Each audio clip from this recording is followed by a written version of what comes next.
Real baseball. The 2025 season has started. It's Scott Braun, Eric Kratz, and AJ Pierzynski, who just called the Dodgers Cubs first game of the year, is going to join us soon. And Max Muncy is scheduled to join us later in the show as well, as the Dodgers just pulled off their first win of the year over the Cubs, 4-1. Kratz, I'm going to use a lot of sarcasm all year with the Dodgers. This post-game show, by the way, is powered by MLB Rivals. More on that a little bit later on. But for the Dodgers, their quest for an undefeated season started today, and they were victorious. What did you see in this one? It's still intact. That's it. I saw a deep lineup that didn't have Mookie, didn't have Freddie, late scratch.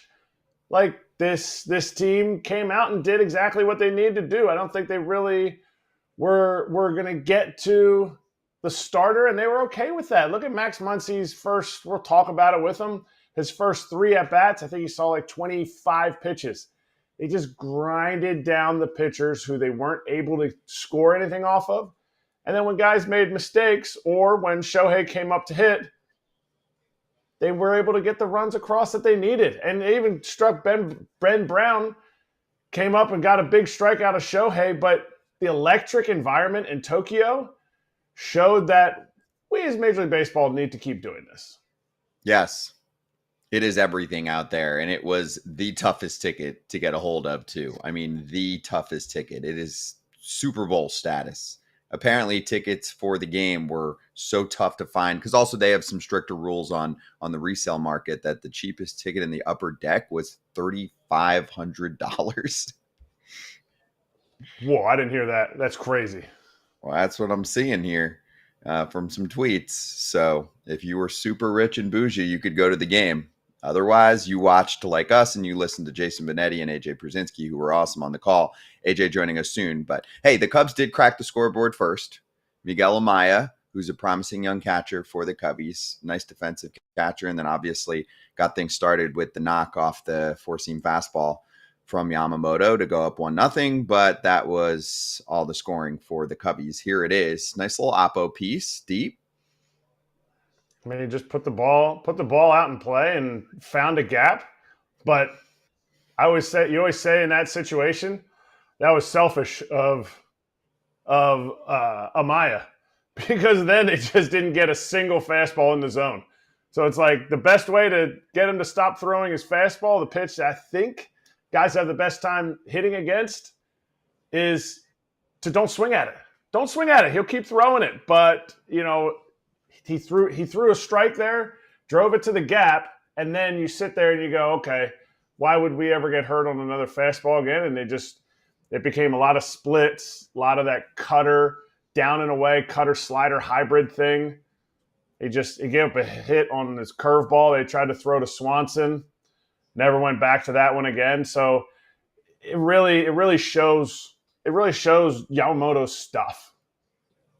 Imanaga was really good. Uncharacteristic. I mean, his fastball had an extra tick or two to it. Saw a lot of 94s from him. It's already got a lot of good ride. Gave up no hits, career high 4 walks, but they only let him go 4 innings. We're early in the season. So after that, Ben Brown came in, and here's Imanaga. Of course, let's remind everyone how big of a deal this is in Japan. It's not just the Dodgers being Japan's team these days. The Cubs have Seiya Suzuki, who didn't do anything today. I mean, he was in the lineup, but didn't get anything done. Imanaga is also beloved out there, and he's fun to watch. He's fun to listen to. So they were cheering for the Dodgers more than the Cubs, but they were also cheering hard for Imanaga and for Seiya Suzuki when they came up. So overall, fine work from Imanaga. But then Ben Brown comes in, couldn't locate his fastball well, especially early in the outing. And tell me if you've heard this one before. The game decided in the 5th inning for the Dodgers. The game turns in the 5th inning for the Dodgers, if you want a little flashback to last year's World Series. But a 3-run 5th, Ohtani was part of it, and they ended up obviously not needing anything else after this. I mean, the 5th inning, I mean, they just rehashed. They just did the same storyline as from last year in the World Series when they ended the season. Blake Trinan, you knew he was going to come out. You knew that they were going to maybe score a few runs on a couple errors. It was like, oh, 5th inning, here we go. Ben Brown's slider thing didn't look great later on in his outing, though, because he ended up going through the lineup. I think he went all the way through the lineup.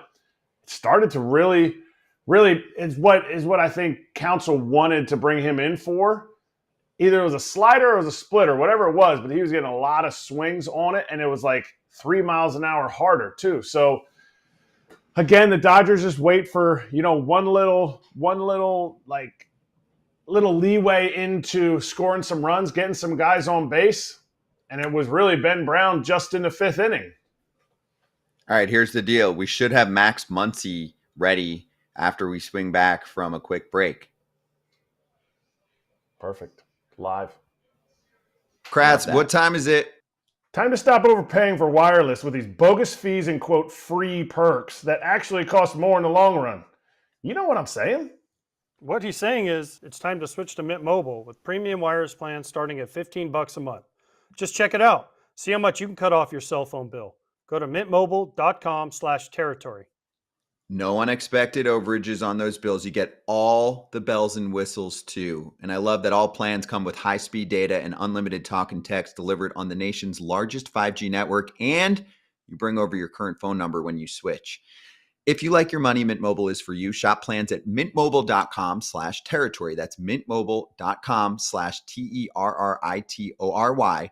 Upfront payment of $45 for 3-month 5 gigabyte plan required, equivalent to $15 a month. New customer offer for first 3 months only, then full price plan options available. Taxes and fees extra. See Mint Mobile for details. This is the access that we crave from Tokyo. We have Max Muncy joining us live right now after his Dodgers pick up the dub. Max, thank you so much for joining us right after a big moment out there. Dude, how is it? Just first tell us how cool this was for the last few hours.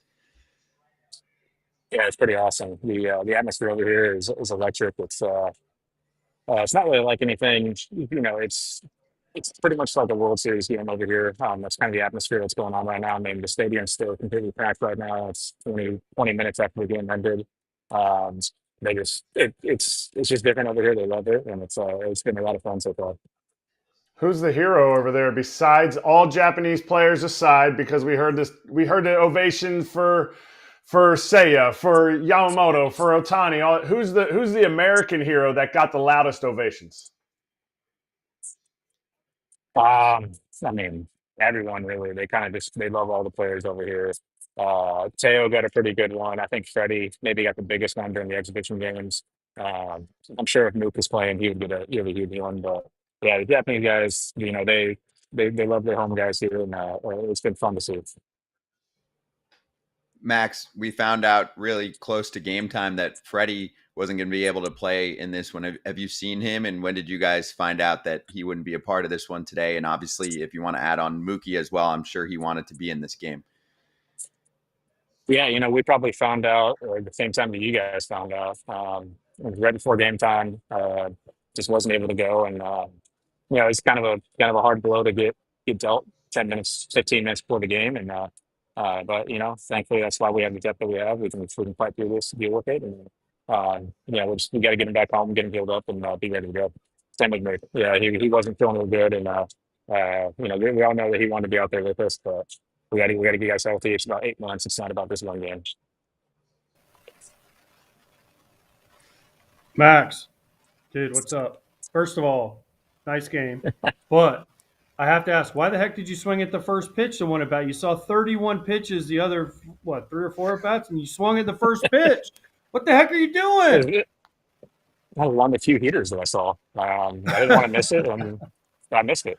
So, that was also the only ball that went forward for me. I saw a lot of pitches. A lot of them went backwards. Maybe start going forwards, and we'll be in a pretty good spot once that happens. But the ball does a little bit different things over here in the Tokyo Dome. The compressed air through the roof, and being at sea level also, just the ball has a lot more rise. Even the American balls, they have a lot more rise. We found that out during the exhibition games, and so the balls aren't doing entirely what they're supposed to do. So a lot of guys underneath balls missing them and popping them up, and I think we saw that tonight. I saw it. I saw a lot of pop-ups, and I mean, Yamamoto had a lot of grounders because he was throwing that splitter. It was filthy. But I want to know, did you hear the stat we were talking about on the air today? That you could have, if you get a hit tomorrow, you'll be the first guy to get a hit in 5 different countries or territories. So you have to get a hit tomorrow. No pressure, Not because you just want to get a hit, but we need to see history tomorrow. Oh, thanks for adding that on top of my plate there. I'm already trying to move the ball forward. Now I got to finish that. No, that'd be really cool. So hopefully I can get one tomorrow. That'd obviously be really, really cool. I guess my hit in the exhibition game doesn't count for that, unfortunately. But yeah, it'd be nice to get one out there, find some turf, and do a little dance on the bases for the boys. Hey, I want to hear about this Shohei Ohtani dinner last night. He bought like a 400 or 500 pound tuna for you guys. Is that why Freddie couldn't play today? He had a little tuna belly, or I mean, Shohei, didn't he have like the bluefin tuna, like bigger than all y'all combined, that he had you guys for dinner for? Yeah, I mean, it was the tuna was gigantic. It was about the size of Shohei standing up, probably. It was a big fish, and then they brought in. Um, he's like the best tuna slicer in all of Japan. They brought him in to put on a show for us, and he got that thing sliced open in about 5 minutes. It was really cool to watch, really impressive, and the food was unbelievable, obviously. And we all had a great time, and it was a great start to the season for us. Just that's what we like to do over here. We like to get the boys together. We like to have a lot of dinners, and started us off on a good note for us. What'd you see from Yamamoto? He was electric tonight. The ball was coming out hot.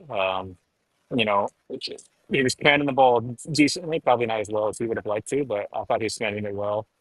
Just made the one mistake that got hit in the right center gap, but for the most part, he was Yama. He was who we've come to expect over the last year, and we think he's only going to be better this year. He's a little more comfortable, and we've seen that all spring, just how he's been acting. He definitely just feels a lot more comfortable, and think he's really going to ball out this year for us. How good was your bullpen? That's what I want to know. I mean, your bullpen was disgusting. 0 for like 21. I think there was Trinan threw a turbo sinker that hit Birdie. Other than that, they didn't even get a ball close to a hit. So, I mean, how good? By the way, we throw in Tanner Scott in the night just for fun because nobody hits him.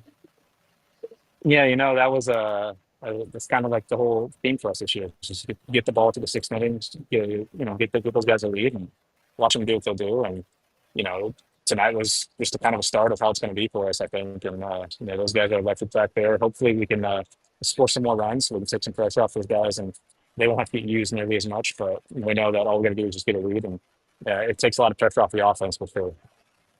What are we going to see from Roki tomorrow? Because, I get it. You want to get to the 6th inning, but, you got another star starter thrown for you tomorrow. Yeah, I'm really excited. We saw what he did in spring training for us in the couple outings that he had, and fastball comes out real hot. That splitter is absolutely disgusting. The crazy thing is, no one knows what direction it's going to go. I don't think he knows what direction it's going to go. Sometimes it's cuts, sometimes it's sinks. It's just you try to just get it over the plate, and the one game he picked for us in spring, he threw 10 of them that.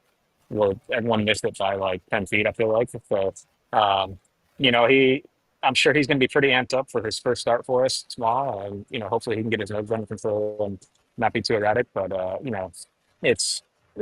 we tried to tell him that there's no pressure on him. I mean, Yama forced last year in Korea, hardly made it out of the first inning. And so, there's no pressure. It's you just go out there and be who you are. Have some fun with it and let us work behind you. Let the offense get you some runs, and we'll go from there. I know you don't know Roki as much, but Yamamoto and Ohtani, you saw them last year. Did you see any nerves from them, or like a different player where they were like kind of like a little giddy about these games or this whole time being over here? Not so much out of Shohei. Maybe in the playoffs there might have been a little bit out of him, but he was the same guy all year long, and that was pretty impressive considering what he went through last year.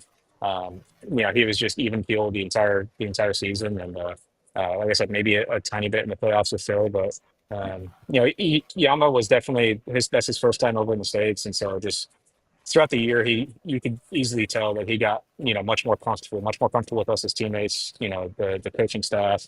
The environments, just his routine. You could tell he just got a lot more comfortable with everything that he was doing as the year progressed, and that's why I said this year in spring he showed up, and he kind of knew how everything was going to work, and it's not new to him, and so he was relaxed as could be with spring, and He showed it tonight. He just went out there and he was himself. Max, let me just say this last one. It's amazing that we can do this from you're in Tokyo and we're in parts unknown. So it's amazing that we're literally doing Yeah, I was right after the game. It's pretty awesome. I was just thinking that's pretty crazy. Yeah, you guys look like you're still half asleep over there. I'm not gonna lie. Hey, I was that's in. a little, that's a Hey, little, hey, I grinded it with you, bro. I was talking to Doc at 2 a.m. Okay, so don't give me none of that. Like, you look like you're yeah, I still know, I asleep. know. Crap. I grinded with you. I It's a did the little, whole game. All right, but I got to it's ask a you little this. early over there, but it's Speaking of grinding, that we showed Glasnow and Snell in the dugout. I mean, are they enjoying their vacation? Because they're not doing anything for 2 days. They're over there, kicked back, feet up. They're like, man, this is great, Japan. We got tuna fish being delivered. I mean, do you give them grief for the fact that they're on a vacation? no, they wanted to make the trip, and I definitely can't blame them for wanting to make the trip. They got some work in the exhibition game. It was fun to watch him pitch. Glass was he looks like himself. He looks like he's healthy. That's huge for us. And Snell is I think it's important for us for him to have pitched in that game so that it's kind of the first time that you get the whole lineup, the whole team out there pitching with him, or on defense with him, so you can kind of he can get comfortable with the guys, know how we're moving them behind him on defense, let him trust us a little bit. I think that was big for him. You can't really get that when you're pitching on a backfield game back home. So, to us, it was important that Snell was on this trip so he could pitch in that exhibition game. And, he was fun to watch. It's going to be fun to play behind him all year under that. Max, awesome to have you, like you mentioned. And thanks for the wake-up call. Thanks for the entertainment here early this morning. And congrats on the first win of the season, all right, on the pathway to 162-0. Yeah, I'll give AJ a little credit. He looks awake. The other two guys, you get some coffee in you or something, Yeah, we're slacking. Right? We're slacking. Right? I mean, come on, Max. They don't understand the grind. They don't understand the grind we just went through. Come on. And by the way, I think Kratz has a Cubs hat on. I think Kratz has a Cubs hat on. I mean, you should give him a little grief for that. That's all right. I don't hold it against him. I know he doesn't think too high of us. I understand that. You just think you're going to lose a few games this year. No Max, way you're going best. 162-0, Max. No chance. Yeah, it's impossible. It's just impossible to do. It's baseball. We're gonna run into a guy on a certain night, and he's gonna have his best stuff. And baseball is really hard. It's a round bat, round ball. Guys on the other teams are Major League Baseball players too, so they're just as good. And on any given night, any team can beat us. That's for sure. And we obviously trust ourselves over here, but we're not going to win every game. It's just impossible. Yeah, team looks damn good. It's going to be a fun year. Max, thanks. Enjoy the rest of the trip. All right, we'll talk to you when you're back. All right, sounds good, guys. Thanks for having me.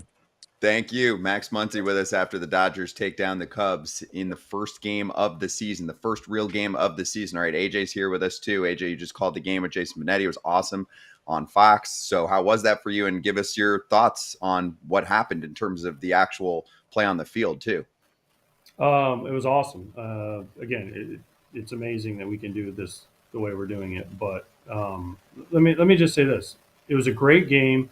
The atmosphere looked incredible in the Tokyo Dome, and Shohei put on a show. Yamamoto put on a show. I mean, Shota. Oh man, he is so good. By the way, I mean nobody. I loved how Max said the ball rises more. You know who you don't want to face if you're in a place where the ball rises more? Shota Imanaga, because he had a career high 4 walks, but other than that, he gave up no hits. He was dominant. The Dodgers did what the Dodgers do. They kind of pitch counted people out of the game. They get the mistakes. They make adjustments, and they got the hits when they needed to. Their bullpen, oh my gosh. I mean, Kasparius came in. I mean, he started a game in the World Series for him. He was throwing 100, 98, 99, 100. Ridiculous. I mean, it was just a dominant Dodger win. This is what you just expect out of the Dodgers to be able to do this. So, I mean, it was an entertaining game. It was fun. The fans were into it, and it was just a dominant Dodger win. Yeah, it was. Hey, we even had a little delay, and it was some dude with a laser pointer in the outfield. So great shame out there in Tokyo. You can't do that.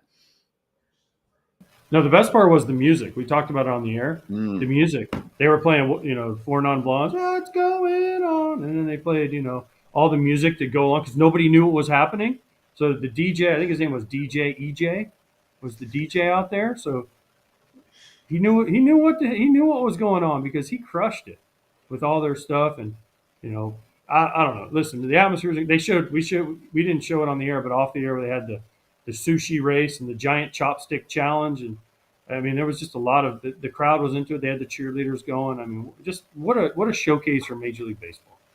Yeah, and the Dodgers win the game too, AJ. So we talked about the 3-run fifth for them that basically decided the game, which included Edman contributing. I mean, a lot of the same faces you saw from last year. But number one, they did this without Freddie Freeman and Mookie Betts. Those are two of their best 3 hitters. Ohtani, Freeman, Betts, and then also, I just want to echo what you said.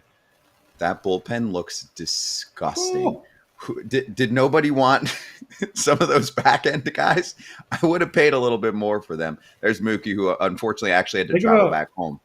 Think how good Ryan Brazier was last year, and they DFA'd him for Kirby Yates, who didn't even pitch in this game, by the way. He also had a ton of saves last year. But think about that. Brian Brazier, who the Cubs are going to be counting on as one of their late inning guys, got DFA'd by the Dodgers because they didn't have room. They had too many dudes that were good.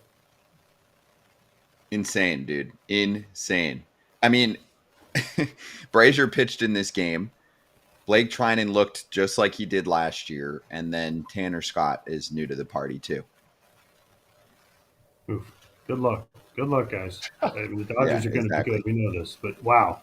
If Yamamoto pitches like this and then Glasnow and Snell stay healthy and they get whatever they get out of Suzuki, but like Max just said, if they get into the 6th of the league, guess what? This ball game is over because their stuff is filled. And it's not just one night. Some teams are stacked like this, and it's one night. They didn't even go to everybody. They didn't even go.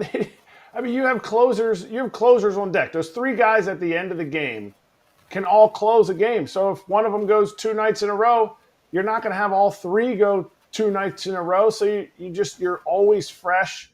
You're always giving different looks to teams throughout a series. It's crazy. Yeah, and I just want to give a minute for the Cubs, and then we'll sign off here as we'll get ready for foul territory later on. And we're at Twins camp today. But on the Cubs side, AJ, this is a team that needs to get going. It's the first game of the season, all good. It'd be nice for them to at least pull off one of these. So now that if they win tomorrow, can they come back and at least be 1-1 to start the season? It's 162. Nobody's going to get all caught up. But in the National League Central, the Cubs have been a disappointment the last few years. They add Kyle Tucker. Seiya Suzuki is going to be more of a DH for this team. They did bolster their bullpen. We saw some of those new faces like an Eli Morgan pitch in this game. Like you mentioned, Imanaga looks just as nasty as he did last year. Matt Shaw made his debut in the big leagues, had one hiccup on defense, but should be a nice bat for them. What do you think about the first look of the 2025 Chicago Cubs?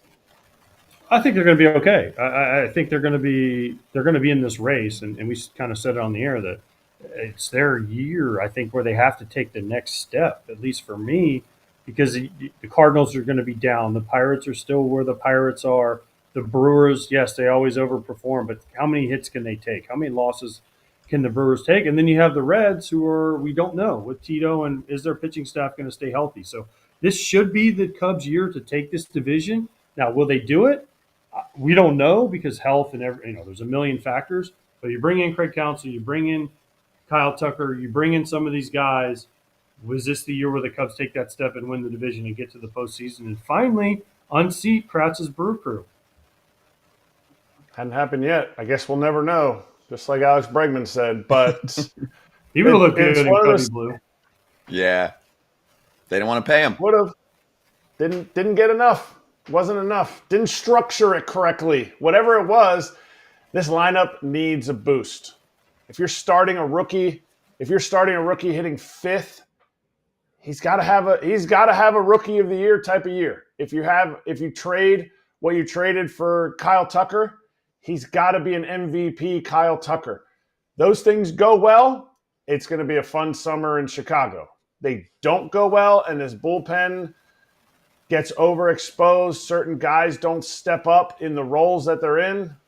It's going to be a long season of really sludging right around 500. And that might be enough in the Central to then make a strike right at the end of the season. But you just don't want a team to get hot. You don't want the Reds to get hot in this division because they have that youth and almost naivety and a great pitching staff that they get hot, they could run away with the division too.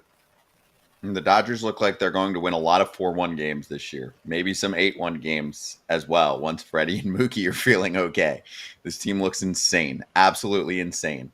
Might have to look over the over-under again for this team. But anyway, we'll talk about that on Foul Territory later on. You'll see Kratz later with Cam Maben there at Twins camp. AJ, good call. Get some rest, dude. Yes, nap. You're now on Tokyo time. We'll hear you tomorrow for the game again on Fox. You've got Adam Amin with you. And, dude, you get to call Roki Sasaki's debut tomorrow. That's really cool. It's going to be awesome. It's going to be, listen, we mentioned it. Jason Benetti mentioned it on the Open today when he said there's, 5 years from now, there's going to be 7 million fans that said they were at these two games. Well, it's pretty cool that we get to be a small part of it. And, it's a historic thing for Major League Baseball, what they've done, these games. And then with the two Japanese starters pitching in Japan to open the year with Shohei on the team was pretty incredible. Just an amazing atmosphere. Yeah. Hey, if you liked us doing this, let us know. Leave a comment for us. This is the game 1 of the season post-game show of the Tokyo series with the Cubs and the Dodgers. Dodgers win game 1. This show is powered by MLB Rivals. Quick look and a thank you to MLB Rivals, an officially licensed MLB baseball game that you can play anytime, anywhere on your phone. Experience the fully integrated 2025 MLB schedule. You can take on the World Series with live cards. We showed some of them to you during the show. And the game is headlined, as you can see, by Bryce Harper on your screen. We'll talk more about this game throughout the year. FT fam, we'll see you in a few hours for Foul Territory live in Fort Myers at Twins Camp.